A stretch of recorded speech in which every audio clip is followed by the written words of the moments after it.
YouTube'ga chiqadimi bu narsa? Chiqsin, xalq eshitsin. Chunki yaxshi ko'rib uylanganman, jahlimni chiqargan, jahlimni tiya olmadim. Men uni ham xiyonat qildi deb ayblamayman. Lekin rashqim kuchli edi. Jahl kelganda aql ketadi deydi. Pichoq turgan ekanda, osh pichoq. Shu bir marta anaqa qilganman-da, endi janjal ustiga pichoq kirgan. Yarim soatlardan keyin telefon bo'ldi. Endi ajal kelgan odam o'lar ekanda, 12 marta o'zimga pichoq tiqqanman o'shandan keyin. Yashamayman. Faqat qizimga telefon qilaman, o'g'limga qilaman. Nahotki ko'tarsa. Tanimayman deyapti. Kuyovim ham, o'g'lim ham, qizim ham tanimayman bu odamni deyapti. Eng yomon narsasi bilasizmi? Odam zot pul buzar ekan. Shularni o'yladim, insul bo'lib qoldim. O'g'lim, qizim meni kechiringlar. Mayli, kechirmasanglar men roziman, lekin men uchun bir martagina telefondan hada yaxshi yuribman. Navaralarim sog' desanglar o'ylar. Navaralarimga o'ldi deb aytmaydi, o'ldi deb aytgan ekansizlar.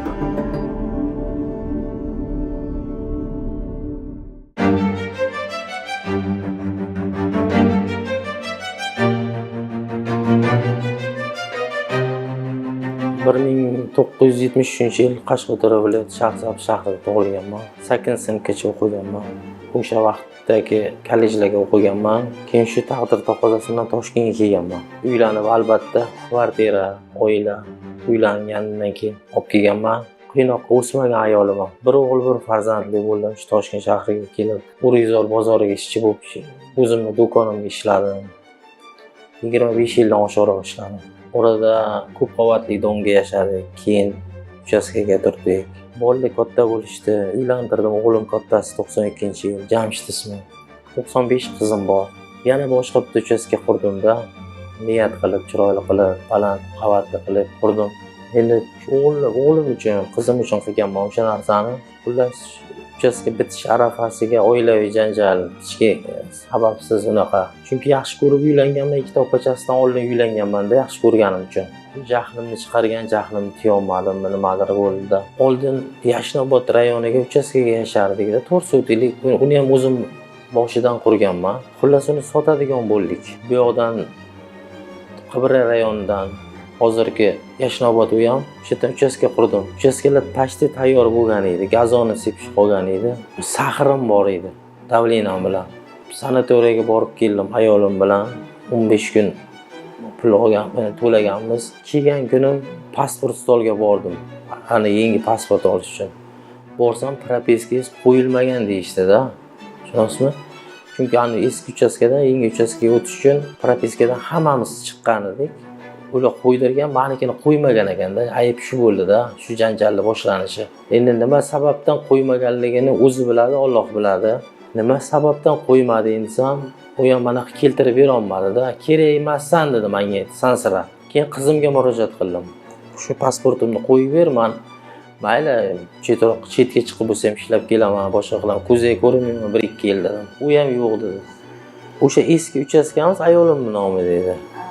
Buni o'g'limning nomiga o'tkazdik. Tushunasizmi? Ha, yo'q, men erkak odam bitta avtomobili bo'lsa bo'ladi. Buning uchun mol-mulkka qiziqmas edim. Mana Alloh tepada umuman xiyonat qilmaganman hech qachon. Endi uni ham xiyonat qildi deb ayblamayman. Lekin rashqim kuchli edi. Tabiiyki o'yladim-da, men nima uchun propiskaga qo'yish mumkin emas? O'zim qurgan, o'zimning uyimga. 100 ming bir kun oldin kechki payt bo'lyapti bu narsa, ertalabgacha uxlamadim, boshqa qilmadim. Yana chaqirdim, ertalab turdim, chaqirdim, keldi. Nima sabab, nima desam, sabab ko'rsatolmayapti-da. Yashamayman deyapti. Tabiiyki erkak odam o'ylaydi-da baribir. Men misol uchun shu narsani o'yladim. Jahl kelganda aql ketadi deydi. Pichoq turgan ekanda, osh pichoq. Shu bir marta anaqa qilganman-da, endi janjal ustiga pichoq kirgan. Keyin o'g'lim olib ketdi balisaga. Yarim soatlardan keyin telefon bo'ldi. Shunaqa o'tib qoldi deb. Endi bu narsalarga bir tomondan afsuslanyapman, bir tomondan uyalib yotibman. Endi ajal kelgan odam o'lar ekanda, 12 marta o'zimga pichoq tiqqanman o'shandan keyin. Yashamayman. Telefondan keyin. Men shuni bilamanki, mayli, kim nima desa desin. Yaxshi ko'rgan odamni tushunish kerak. U yaxshi ko'rmadi meni. 31 yil yashadik. 2 farzandli bo'lgan, 6 ta navaram bor. u yaxshi ko'rmadi, tushunasizmi? Sevmadi. Shuni hisobidan bo'ldi hamma narsa. Aytadi-yu, sevib yashash kerak. Tepaga Xudo bor, yana ham aytaman. 6 oy Navoiyga o'taman. O'zing yaxshi, olam yaxshi. Hamma hurmatingizni qiladi, o'zing yaxshi bo'lsang. Toza ozoda kiyinsang, soqoling olsang, proverka vaqtida ichsang, xodimlardan yomonlik ko'rmadim. Vaqt o'tdi, tugadi. Singillarim, ukalarim xabar olib turdi. O'g'lim, qizim hech qanaqa xabar, telefonimni hozir ham ko'tarmaydi. Endi u yoqda paytim dori-darmon, pul tashab turishardi. Ayolimning opalari bor, opachalar. Ulardan qo'rqadimmi, bilmayman. 2025-yil mart oyining 15-chisilosi kuni tugadi zonam. 1,5 oy o'tib, fevralda 1-chisi tugagan. Avtobusga chiqdik. Endi xursandchilik, bir tomondan o'ylov, xafagarchilik. Endi asli Qashqadaryolik bo'lganim uchun Qashqadaryoni kalonkalarini so'radim-da, kirib boshqalardan. Bir marta iltimos qilib, u o'xshamadi, chunki propiska o'chib ketgan bo'lsa ham Toshkent turar ekanda. Shu narsa miyamga o'ynagan. O'sha Samarqandga kelib oyoq qo'lim ishlamay qoldi.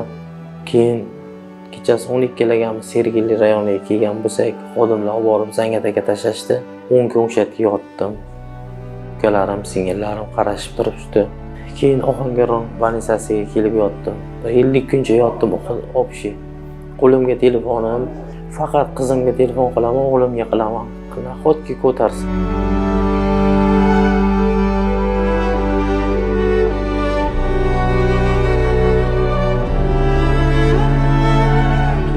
Ketaman masjidga.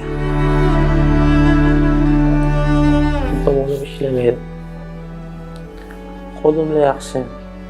Mana yurum masjidga. Bog'lar bor, gulzorlar bor, o'shalarga qarayman. Albatta pushaymonman. Lekin baribir yaxshi bo'lmadi-da. Ayol kishi edi-ku, bir gapdan qolish kerak edi. Meni javobimni bermasdi kerak edi. Men qanaqa qilib bosh ko'taraman? Erkakman-ku. O'zim qurgan uyim, qaynonam yo'q, qaynog'alarim yoki kimdir ming pul bermagan. Hammasini mehnatim bilan qilgan. Meni ham ota-onam yo'q. Bosh farzandman. 5 ta singlim, 2 ta ukam bor. Hozir shular qarayman. Plastikimga pul tashashadi. 3 oy to'raydan beri kelolmaydi. Mendan keyingi singlim Moskvaga ishlaydi. Shu qarab turadi asosan. Kuyovi bolalarim bilan birga tikuvchilik sexiga ishlashadi. Asosan o'sha plastikimga pul tashlaydi. Shu bilan tirikchiligimni qilaman. Hamma sharoitni qilib berganman bolalarimga, ishoning, qizimga ham men qudam demadim men. Hamma sharoitni uygacha olib berdim. Hozir bilasizmi, YouTube'ga chiqadimi bu narsa? Chiqsin, xalq eshitsin. Meni bolalarimni kaptar tashlab ketmagan yoki boshqa narsada. O'zimni minib yurgan mashinamni minib yurib, mayli uy-joy o'g'limga, uy-joy qizimga, hammasiga teng taqsimlaganman. Lekin men minib yurgan mashinamni men avgust oyiga qamalyapman. Oradan 2 oy o'tgandan keyin mashinamni sotib yuborishyapti. U ham noqonuniy narsa, hech kimga men anaqa qilmayapman. Lekin qiynalganim uchun yaqinda 1 oy oldin telefon qildim masjiddan xodimlar orqali. Tanimayman deyapti. Kuyovim ham, o'g'lim ham, qizim ham tanimayman bu odamni deyapti. Keyin qizimni kuyov olganda bu pulni, tushunasizmi? O'g'lim olmagan. Ertaga oxirini bilganda bu bola. Chunki 5 mahal namozxon, yaxshi bola, faqat xafa bo'lganini tushunaman, onasi yo'q-ku. Keyin o'sha anaqa qizimni qaynotasi bilan telefon orqali gaplashsam, olgan ekan pul $2000 qilib bersin dedim. Men ham tuzalishim kerak-ku. Ha, qolganiga Alloh guvoh, farzandlarimga dedim, nevaralarimga dedim. Shuni men tuzalishim uchun, yashashim uchun ishlatishim kerak desam, yo'q unaqa narsa. Esimni balkim ko'tarayotgandir, har kuni yozaman. Men qiynaldim.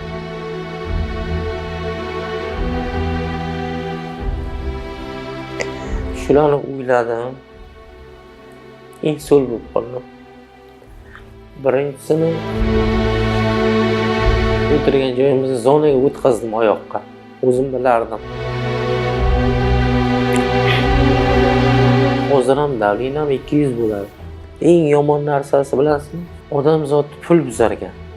Men Urizorga ishlaganman, kerak bo'lsa sidir qilganman, pul topish uchun, bolalarimni boqish uchun. Oxirgi payt sahr bo'lib qolgandan keyin o'g'lim nomiga o'tkazdim hamma narsani. o'zim sekin davolanmoqchi bo'lgan edim. Tushunasizmi? Xato qilgan ekanman. O'sha tabiiyki o'g'lim pullarni hammasini onasiga olib kelib bergan. Orada men chiqyapman-da o'yindan, tushunasizmi? Men zaxira qilmaganman. Men o'sha hamma narsa oilam uchun qilganman. Hamma narsani. Tabiiyki ular men dori-darmonimga ham pul bermay qo'ydi o'sha vaqt. U meni yaxshi ko'rmadi. Men 31 yil mana qilib olib yurdim. Mana qilib olib yurdim.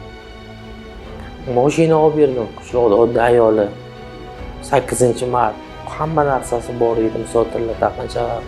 Hech kimdan kam bo'lmagan, ustun bo'lsa bo'lgan opachalaridan ham, sinfdoshlaridan ham hammasidan. Men juda ham yaxshi ko'rardim. Chunki men bir hafta Qashqadaryoga ketsam, meni so'ramas edi. Tushunasizmi, hurmatlar? Nima qo'ysan, qattiq yeysan, nima yeysan, nima kiysan demas edi. To'g'ridan to'g'ri ajrashib ketishni xohlamas edim. U aytardi, menga taklif beraverardi.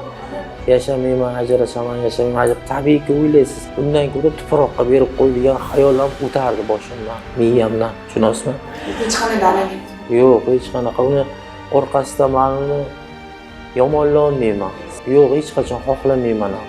Buni yomon yo'lga kirganda, buni faqat aybi pul. Balkim yomon yo'lga boshladim ekan. Xullas, ana erkak odamni erkak o'rniga qo'ymadi, tushunasizmi? 24 soat bo'lsa 24 soat o'ylayman. Uncha-muncha bilan gaplashmayman. O'g'lim, qizim, meni kechiringlar. Mayli, kechirmasanglar ham men roziman. Lekin men uchun bir martagina telefondan ha-da. Yaxshiman. Yaxshi yuribman. Navaralarni sog' desanglar. Hozirgi yashab turgan uyimizdan bu yoq hech qancha kilometr emas-da. Har kuni yalinib so'rayman, bir martagina kelib. Men sizlarni yaxshi ko'raman, bolalarim. Navaralarimga o'ldi deb aytmaylar, o'ldi deb aytgan ekansizlar. Navaralarimga ko'rsatinglar, men o'lganim yo'q. Xudo xolasi chiqaman. Hozir o'lib qolmaslik uchun yashayapman. Xudo bor-ku.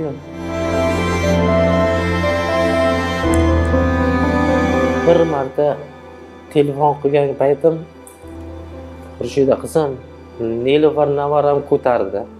Shunaqa ovozlarini eshitib yig'ladim 3 kun, 4 kun. Banisalarga tushib qoldim. Qolganlariga ham aytinglar, meni o'lmadi deylar. Aldagandik deylar. O'g'lim, iltimos, navaralarimni olib kelgin oldimga. Hech qachon sizlarni bezovta qilmayman, va'da beraman. Hech qachon uylaringga ham bormayman. Hech yordam so'ramayman. Iltimos, faqat ko'ray sizlarni. Hammalaringdan kechirim so'rayman. Boshqa bezovta qilmayman. Agar shu ko'rsatuv orqali meni kechirib kelib ko'rsanglar, balkim tuzalib ketarman. Ichim to'lagan, faqat gapira olmayman men. Yuragim og'riydi. Ichim to'lagan. Qilgan ishimdan, sodir etgan jinoyatimdan juda ham afsusdaman. Hammalaringdan kechirim so'rayman. Qarindosh urug'larimdan, opa-singillarimdan, ayolimning opa-singillaridan, xalqimdan, prezidentimdan, koloniya xodimlaridan kechirim so'rayman. Insul bo'lib qolganimdan keyin 10 kun Zangiotashga yotdim, Toshkent shahri. Hozir Ohangaron shahriga davolanaman. Har 2 oyga poliklinikaga olib chiqishadi koloniya xodimlari. Ular menga anaqa davlat hisobidan Ohangaron shahar terapiya bo'limiga davolanishimga ruxsat berishadi. 15 kun, 20 kun yotaman. Yana yaxshi bo'lib qolib kelaman bu yoqqa. 1 oy, 2 oy yuraman. Og'irlashsam murojaat qilaman, jo'natishadi birdaniga. Hech anaqa yo'q. Bularga juda ham kattadan katta rahmat aytaman. Shunchalik xodimlar hurmatingizni joyiga qo'yar ekan, faqat o'zingiz yaxshi bo'lsangiz bo'ldi ekan. Kimlardir bu yoqdan kirib, bu yoqdan chiqib ketadi deydi-yu. Endi biz yosh bola emasmiz. Dardimiz o'zimizga yetarli. Hammaga rahmat aytaman mana shu xodimlarga. Yurakdan aytaman. o'sha kasallik o'rniga qo'yishadi. Yoshdi, kattani, hammani hurmatini qilishadi. Hattoki shuni aytmoqchiman, kelganimga 7 oy bo'ldi zonadan. O'sha zonadagi otryadligimiz o'tgan kuni telefon qilib sog'lig'imni so'radi.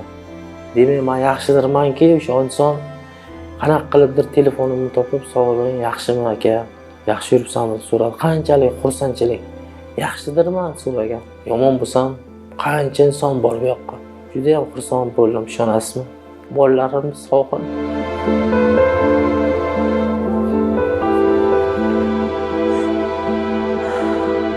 Chiqsam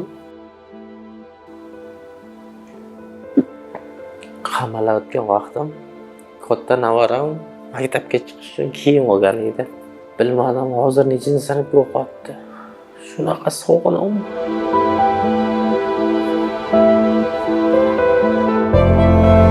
Adashmasam, o'g'limni katta qizim bilan o'g'li maktabga o'qiydi. Qizimni ham katta farzand maktabga o'qisa kerak hozir. Telefonim bor. Shu qo'yamiz, vaqtincha ishlatamiz. O'g'im kelmaydi o'sha yerdan telefonimni. Chunki hech kim telefon qilmaydi menga. Qilsam ko'tarmaydi. O'ylayman faqat ona qizim deb yozib qo'yibman. O'g'lim Jamshiddan deb yozib qo'ydim. Adalsa balki o'lib qolarman.